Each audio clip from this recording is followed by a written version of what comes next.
Добре, питання архіважливе, і перед тим, як перейти до улюбленої вашої теми Гайперлуп, є інше питання – це розбудова кордону, адмінмежу з окупованим Кримом. Ви там сказали, що збираються побудувати 2 переходи через межу. Поки що не рухається, на жаль. Там мали бути споруджені такі тимчасові споруди, бо вони не будуть точно капітальні, для того, щоб забезпечити мінімальний комфорт для людей, які перетинають лінію розмежування, але поки що фінансування не виділено.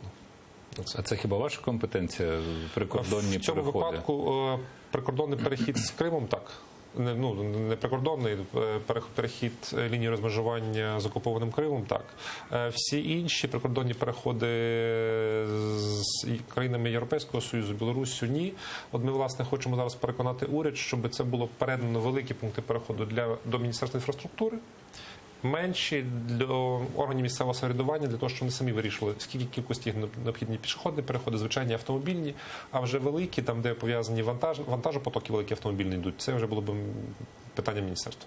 Бо зараз воно на балансі ДФС не дуже ефективно працює. Переходи це на балансі ДФС? Всі закордонні так, тобто ті всі, що... Ні, мене просто мулює питання не до вас. Питання, чому у нас не зробили типовий проєкт прикордонного переходу і не набудували їх, тому що не всі Я теж здивований, різномасні і... Такий, який от смак у того дизайнера на місці був, отак і зробили, а смак не завжди. Так, ми всі дуже любимо Заху Хадід розповідати про те, що ми знаємо, як пишеться її прізвище, але з того, що замовити в неї один типовий прикордонний перехід. Так зробили в багатьох країнах. Абсолютно. Зробити красивий в'їзд в Україну. Так. Але потім дорога має бути. А дорога – це ж моя відповідальність точно. Це ваша відповідальність. Про Гайперлуп